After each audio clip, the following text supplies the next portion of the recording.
Good morning, afternoon, or evening, whenever you decide to, or if you decide to watch this. This is a presentation. I'm going over the steps and calculating the dose, calculating dose of medicine.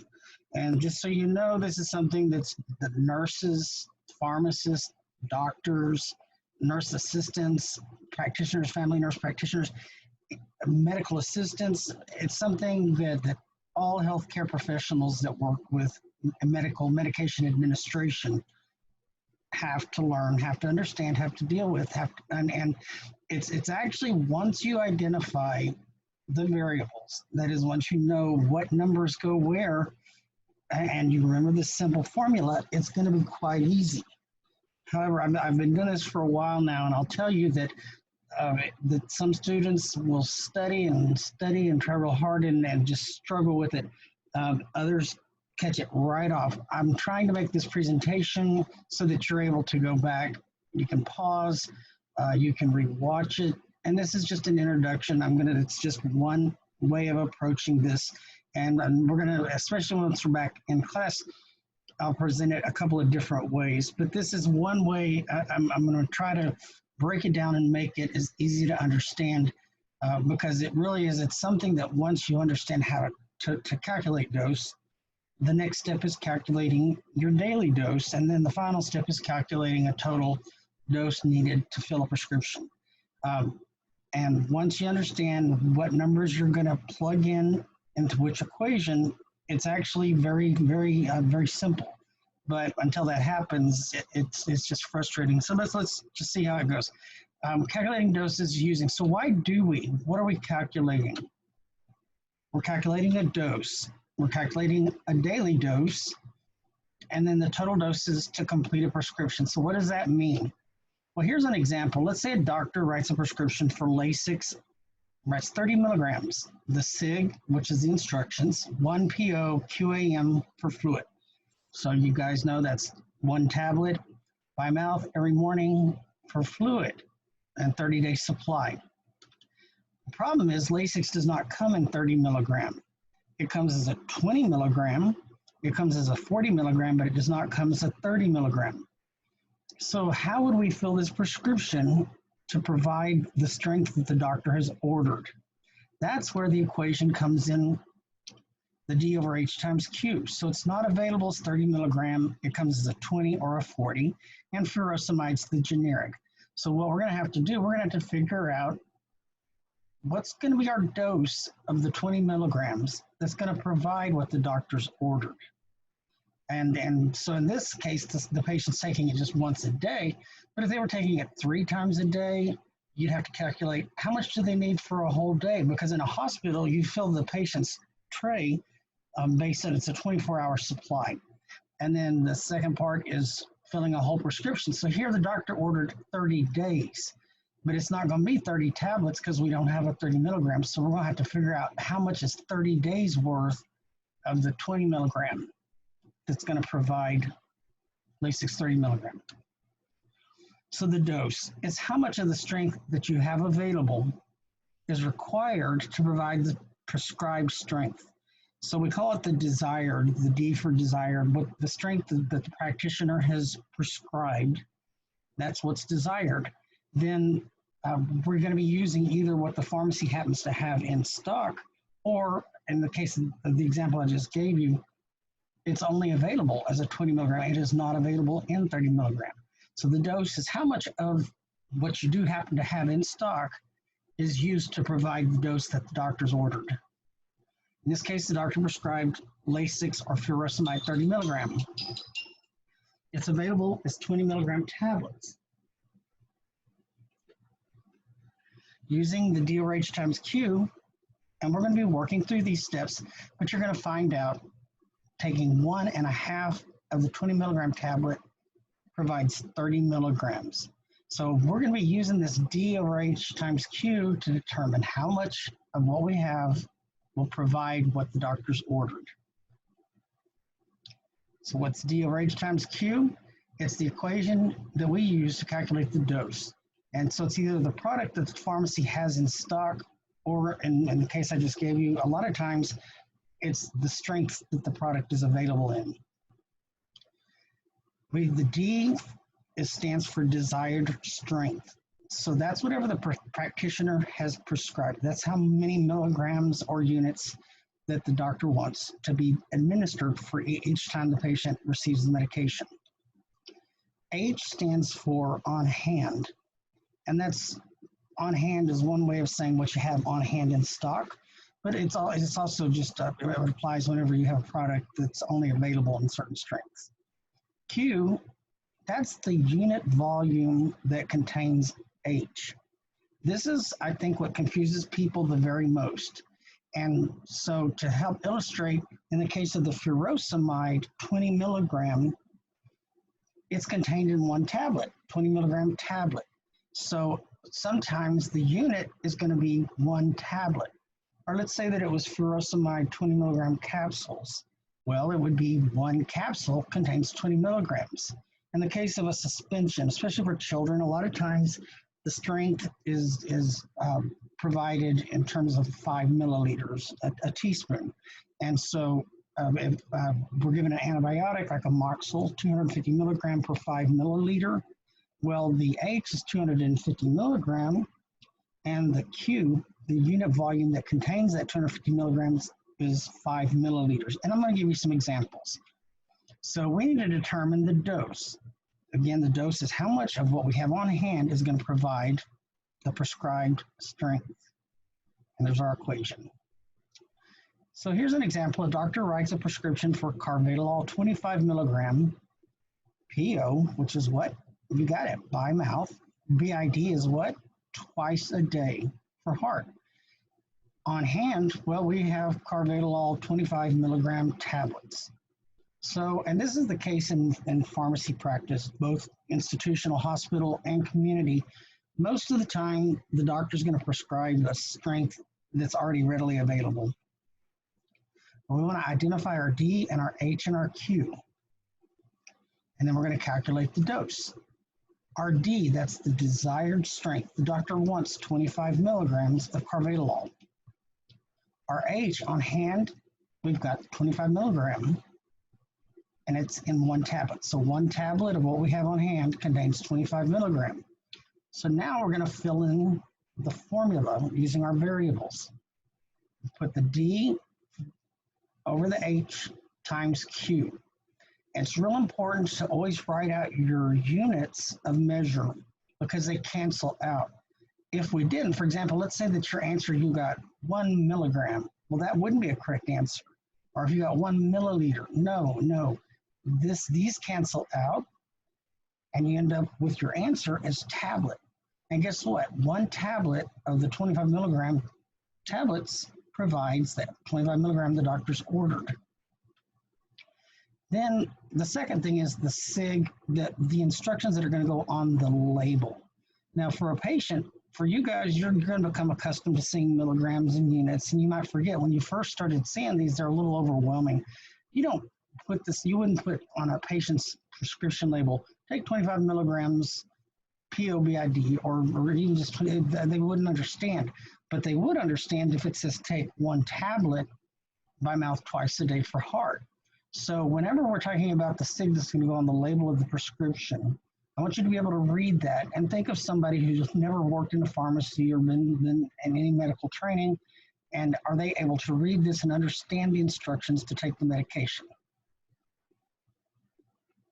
So our dose, in this case, it's one tablet. And again, for most prescriptions, your dose, it's going to be one tablet or one capsule or 5 milliliters because you're going to have the dose the doctor prescribes. It's going to be readily available. So let's work through some examples. A doctor writes for Keflex, 375 milligrams twice a day for 10 days. So what's Keflex? Flex, look at flexin. It's a cephalosporin antibiotic. And so cephalexin is the generic for Keflex. Keflex is extremely expensive, and you're not going to see Keflex name brand. You're going to see the generic. But in this case, we're going to be identifying the D. What is the desired strength? How much has the doctor ordered? Then we're going to identify what is our H. What is the strength that we have on hand? And then we're going to identify our Q. The strength that we have on hand is contained in what? what's the unit volume? So Keflex, this is the medication order on or a prescription. And the difference between a prescription order or a medication order, in a hospital, when a doctor writes it out, it's a medication order. When it's written or telephoned in or sent electronically to be dispensed outpatient, it's a prescription order, but they're the same thing. The cephalexins are on hand. That's what we have in stock. How do we calculate the dose? We're going to use the D over H times Q. D is the desired strength, H is the on-hand strength, Q is the quantity that contains our on-hand strength. So what is our D? It's 375 milligrams. That's the desired strength. What is the H? H is our on-hand strength. So it's 125 milligrams. What is our Q? What's the unit volume that contains our H? And in this case, it's 5 milliliters. So we've identified those three variables. We've got the D, H, and the Q. Then you just plug it into the formula, and remember, it's critical. So I put the 375 milligram, I put my 125 milligram, and I do that because these are going to cancel out. And then when you're using your calculator, or you might just do it in your head, you're going to see that's 3 times 5, you end up with 15 milliliters. So I've given tests before where students will end up with 15 milligram, and no, it's 15 milliliters. And one of the ways that you'll know that you're doing it correctly is whenever your answer makes sense. It needs to be a unit volume that you'd be taking or given. So now you're going to write out the instructions using your dose. We're not going to put on the label, we're not going to put give or take 375 milligrams by mouth twice a day for 10 days. No, because it's either a parent giving to a child or a patient taking, and they just need to know how much to give. With milliliters, by the way, now it would be fine. We could put a tablespoon or we could put 3 teaspoons. But to be most accurate, we use oral syringes. And we're going to give it to a patient. We're going to make sure that they understand how to measure the exact dose. But in this case, the label on the container, the product that's dispensed, it'd be take 15 milliliters by mouth twice a day for 10 days. Now complete the prescription step by step. For the following prescription orders in pharmacy stock, identify your D, H, and Q. You're going to calculate the dose of the on hand. You're going to translate the prescription or transcribe it the way it should appear on the prescription label. You're going to be using the dosage calculate in your label's instruction. So we already did the carvedilol earlier, just as an example, but let's complete it. So in this case, our prescription label, well, we're not going to take carvedilol 25 milligram by mouth twice a day. No, we just don't do that. We're going to do the D over H times Q, and we find out our dose, it's 1 tablet. So we're going to be dispensing the 25 milligram tablets, and the dose is going to be take 1 tablet by mouth twice a day for heart. So the dose, there you go.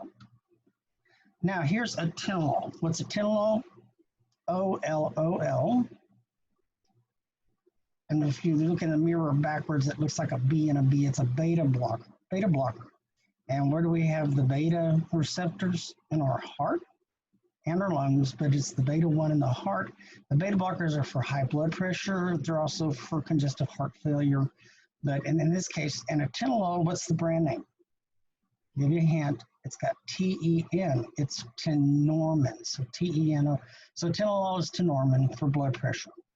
The old medicine has been used for decades, and so you'll be saying atenolol. So this prescriptions for atenolol, 37.5 milligram PO, which means what? By mouth.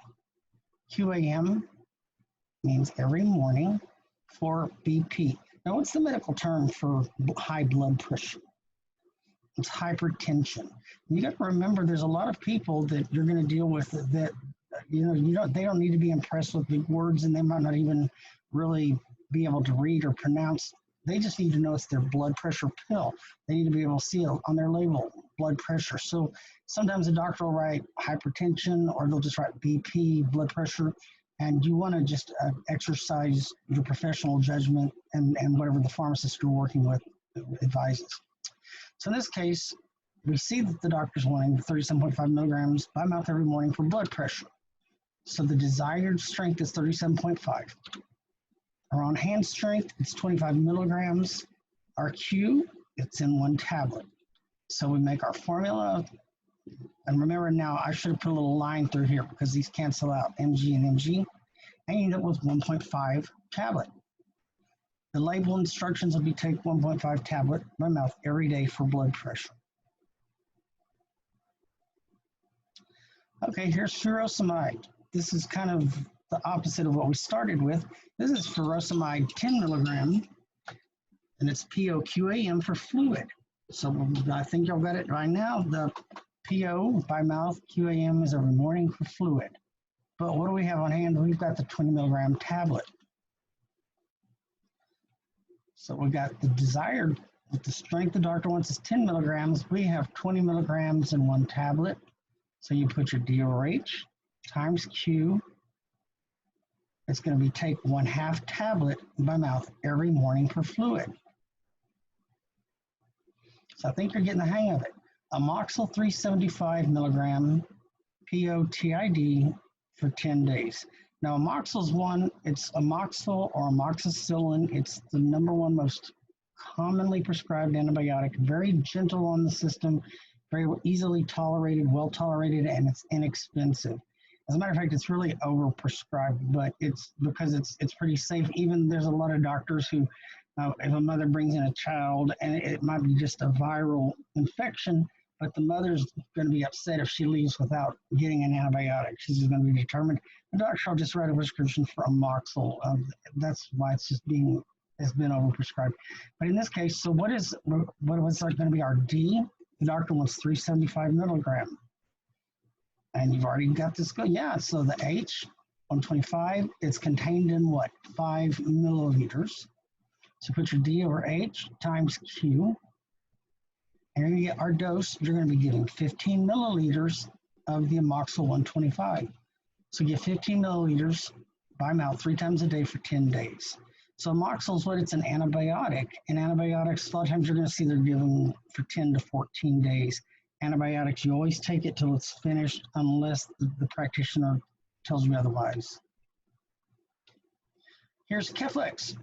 So this is Keflex, just like we had earlier, 375 milligrams PO/BID for 10 days. Now we have the 250 milligram per 5 suspension. Our D is 375, our H is 250, our Q is 5. And there we've calculated our dose of what we have on hand. So you're going to give 7.5 milliliter by mouth twice a day for 10 days. Amoxil 100 milligram by mouth 3 times a day for 10 days. In this case, what do we have on hand? We've got the 125 milligram per 5. Our D is 100 milligram. Our H is 125. The Q is 5 milliliter. You just plug it into the equation and guess what? We get 4 milliliter. And so this is a situation where it's very important you give the parent an oral syringe and show them how to pull it out so that they measure exactly 4 milliliters. Amoxil is a suspension. It's shaken real well. It's refrigerated. It's given till it's all gone. Now, it's okay if it's left at room temperature, but we just recommend that it's refrigerated. It tastes a little bit better. You're going to say give 4 milliliters by mouth 3 times a day for 10 days. So let's practice a little more. We've got carvedilol 12.5 milligram PO/TID for heart. Pharmacy stocks 25 milligrams. So D, I think you're getting the hang of it. You identify the D is 12.5, H is 25, the Q is 1 tablet, and you're going to get 1/2 tablet. So the instructions take 1/2 tablet by mouth 3 times daily for heart. Now we're just playing around with carvedilol, which is LOL, a beta blocker. Just like we talked about atenolol, carvedilol is especially useful in congestive heart failure and to lower blood pressure. So we got 37.5. The pharmacy stocks 25 milligram. You just fill in the equation. You're going to find out. You're going to dispense the 25 milligram tablets, but the dose is 1.5 tablet. Take 1.5 tablet by mouth 3 times daily for heart. Amoxil 125 POTID for 10 days. So the D, the desired strength, it's 125. Our H is what? 250, and our Q is what? 5. So you got the hang of it. Piece of cake. And you calculate 2.5 milliliters, which is a half a teaspoon, but we're going to give an oral syringe and make sure that they know to shake well, refrigerate, give it till it's all gone. Give 2.5 milliliters by mouth 3 times daily for 10 days. You could also give a half teaspoon by mouth 3 times daily for 10 days. That's entirely correct. But the fact of the matter is, if people use teaspoons, if you go to just every one of y'all brought a teaspoon from your kitchen to class, and we measured them out, you're going to find a wide variation in how much is measured in your kitchen's teaspoon. So that's how we really want to go with the milliliters when we're giving instructions. Here's Amoxil 375, so it's the same thing. I think you're getting the hang of it. The D is what, 375. H is 125. Our Q is 5 milliliters. The dose is going to be 15 milliliters. Give 15 milliliters by mouth 3 times daily for 10 days. Amoxil 250. So you see right here, and we're calculating our dose. We get 10 milliliters.